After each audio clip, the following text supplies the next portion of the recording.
السلام علیکم ورحمۃ اللہ وبرکاتہ۔ خیر مقدم ہے آپ کا فدا نامے میں۔ آپ سے درخواست ہے کہ آپ ہمارے چینل کو سبسکرائب کیجیے اور بیل بٹن کو پریس کیجیے، اور اگر آپ یہ ویڈیو فیس بک پر دیکھ رہے ہیں تو فیس بک پیج فدا نامہ کو ضرور فالو کیجیے۔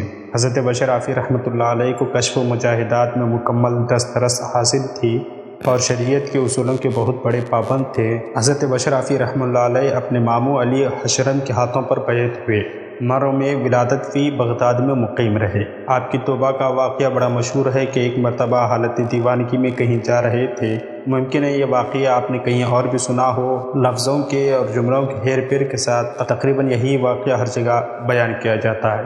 آپ توبہ کرنے سے پہلے شرابی تھے، شراب کی حالت میں، دیوانگی کی حالت میں کہیں جا رہے تھے۔ راستے میں ایک کاغذ کا ٹکڑا پڑا ملا جس پر تسمیہ یعنی بسم اللہ الرحمن الرحیم لکھا ہوا تھا۔ کاغذ کو اٹھایا اور دیکھا اس میں تسمیہ لکھی ہوئی ہے تو آپ بڑے مضطرب ہوئے، جوش ایمانی جاگ گیا، نشہ کافور ہو گیا۔ آپ نے اس کاغذ کو ایک طرح سے معطر کیا اور کسی بلند مقام پر رکھ دیا۔ اسی شب کسی نے خواب میں دیکھا، ایک درویش نے خواب دیکھا جس کو اللہ کی جانب سے یہ حکم دیا جا رہا ہے کہ جاؤ اور بشر حافی کو یہ خوشخبری سنا دو کہ اس نے ہمارے نام کو معطر کر کے جو تعظیم کے ساتھ بلند مقام پر کاغذ کے ٹکڑے کو رکھا، اس کی وجہ سے ہم اسے پاکیزہ زندگی عطا کریں گے۔ بیداری کے بعد جب ان درویش کو یہ تصور آیا کہ بشر حافی تو فسق و فجور میں مبتلا ہے، شرابی و کبابی ہیں، اس لیے شاید میرا خواب صحیح نہیں ہے، لیکن دوسری شب پھر سوتے ہیں وہ درویش کو پھر وہی خواب نظر آتا ہے۔ پھر آپ یہ سوچتے ہیں کہ شاید ممکن ہے کہ میرا وہم ہو، ویسے بشر حافی تو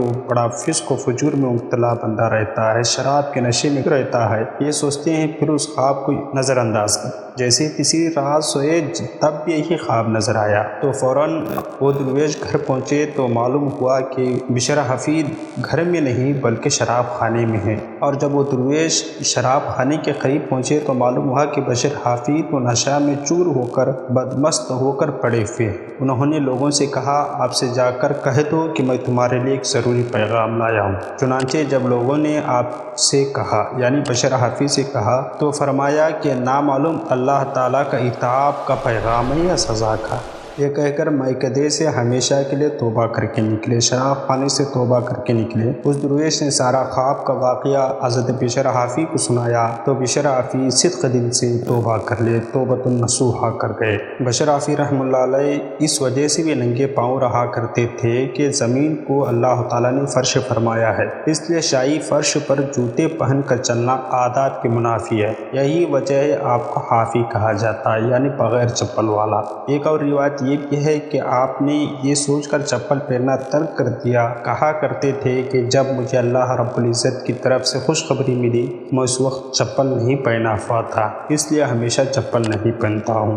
دوستو، اولیاء اکرام کی ایک ایسی جماعت بھی ہے جو نہ تو ڈھیلے سے استنجا کرتی ہے نہ زمین پر تھوکتے ہیں، کیونکہ انہیں ہر شے میں ہر جگہ انوار الہی کا ظہور محسوس ہوتا ہے۔ بشر حافی کا بھی تعلق اسی جماعت سے ہے۔ بعض صوفیاء کے نزدیک چونکہ اللہ کا نور سالک کی آنکھوں میں ہوا کرتا ہے، اس لیے اسے ہر جگہ سوائے خدا کی کچھ نظر نہیں آتا۔ ایک روایت میں کہ حضور اکرم صلی اللہ علیہ وسلم حضرت صلبہ کی میت کے ہمراہ انگوٹھوں کے بل تشریف لے جا رہے اور فرماتے تھے کہ مجھے یہ ڈر ہے کہ ملائکہ کے پروں پر میرا قدم نہ پڑے۔ حضرت امام احمد بن حنبل بیشتر آپ ہی کی میت میں رہے، یعنی بشر حافی کی میت میں رہا کرتے تھے، ساتھ رہا بشر حافی کے عقیدت مندوں میں سے تھے۔ چنانچہ جب امام احمد بن حنبل کے شاگردوں نے پوچھا، محدث فقیہ ہونے کے باوجود آپ ایک خبتی کے ہمراہ، ایک دیوانے کے ہمراہ کیوں رہتے ہیں؟ فرمایا کہ مجھے اپنے علوم پر مکمل طور پر عبور حاصل ہے، لیکن وہ خبتی اللہ تعالیٰ کو مجھ سے زیادہ جانتا ہے۔ اسی وجہ سے امام احمد بن حنبل رحمہ اللہ علیہ بشر حافی سے اکثر درخواست کرتے تھے کہ مجھے خدا کی باتیں سناؤ۔ روایتوں میں آتا ہے کہ حضرت بشر حافی رحمہ اللہ علیہ حیرت کی حالت میں پوری رات گھر کے دروازے پر ایک قدم اندر ایک باہر رکھے کھڑے رہے، پھر ایک مرتبہ چھت پر چڑھتے ہوئے پوری رات سیڑھیوں ہی پر کھڑے گزارتی۔ جب نماز صبح کے وقت آپ اپنی ہمشیرہ کے یہاں پہنچے تو انہوں نے کہا، یہ کیا حالت بنا رکھی ہے؟ فرمایا کہ میں اس تصور میں غرق ہوں کہ بغداد میں 2 غیر مسلموں نے بھی نام بشر رکھا ہے، میرا نام بھی یہی ہے، لیکن نہ جانے اللہ تعالیٰ نے مجھے دولت اسلام سے کیوں نوازا اور انہیں کیوں محروم رکھا۔ ایک مرتبہ میدان بنو اسرائیل میں حضرت بلال کی ملاقات حضرت خضر سے ہو گئی تو بلال خواص نے پوچھا امام شافعی کے متعلق آپ کیا رائے ہے؟ حضرت خضر نے فرمایا وہ تو اوتاد میں سے ہیں۔ جب امام احمد بن حنبل کے لیے دریافت کیا تو فرمایا کہ ان کا شمار صدیقین میں ہوتا ہے، اور جب حضرت بشر حفیظ کے متعلق دریافت کیا تو فرمایا کہ وہ منفرد زمانہ ہیں۔ حضرت عبداللہ کہتے ہیں کہ میں نے ذوالنون مصری کو عبارت سے متصف پایا، حضرت سہیل کو اشاروں پر چلنے والا دیکھا اور حضرت بشر حافی کو تقویم میں ممتاز پایا۔ ایک دن حضرت بشر حافی رحمہ اللہ علیہ نے قبرستان میں مردوں کو لٹتے ہوئے دیکھا اور اللہ رب العزت سے عرض کی یہ راز مجھے بھی معلوم ہو جائے۔ جب میں نے ان مردوں سے پوچھا تو انہوں نے کہا کہ ایک ہفتہ قبل کسی شخص نے سورہ اخلاص پڑھ کر اس کا ثواب ہمیں بخش دیا تھا، آج پورے ایک ہفتے سے ہم اس کی تقسیم میں مصروف ہیں لیکن ابھی تک وہ ختم نہیں ہوا۔ حدیث شریف میں ہے کہ اتقوا فراست المؤمنین فإنہ ینظر بنور اللہ، مومن کی فراست سے ڈرو، وہ اللہ کے نور سے دکھتا ہے۔ یقیناً حضرت بشر حفیظ رحمہ اللہ علیہ قبر کا حال کشف کے ذریعے معلوم کر لیا کرتے تھے۔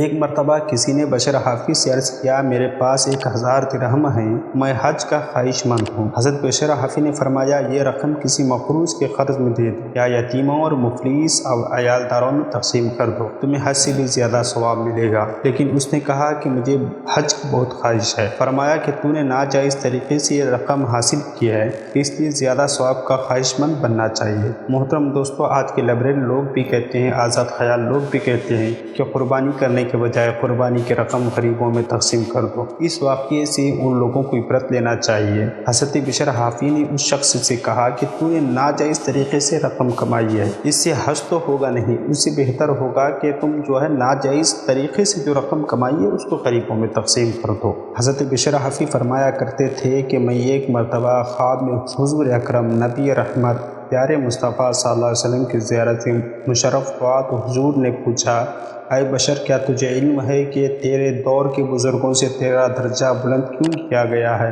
میں نے عرض کیا مجھے تو نہیں معلوم۔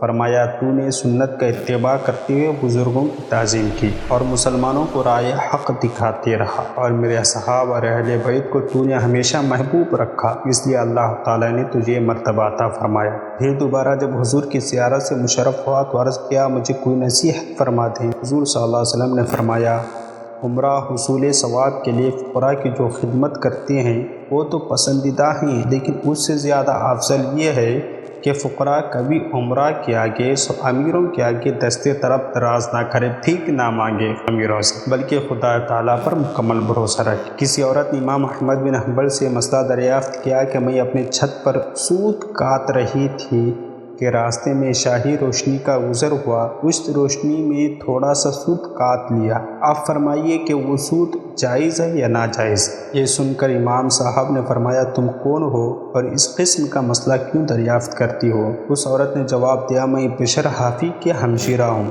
امام صاحب نے فرمایا تمہارے لیے وہ سوت جائز نہیں کیونکہ تم اہل تقوی کے خاندان سے ہو، تمہیں اپنے بھائی کے نقش قدم پر چلنا چاہیے۔ جو مشتبہ چیز کھانے پر، جو شک والی چیز کھانے پر اگر ہاتھ بڑھاتے تو ہاتھ بھی ان کی پیروی نہیں کرتا تھا۔ ہم آخر میں ایک مرتبہ اور آپ سے درخواست کرتے ہیں کہ آپ ہمارے چینل کو سبسکرائب کیجیے اور بیل بٹن دبائیے۔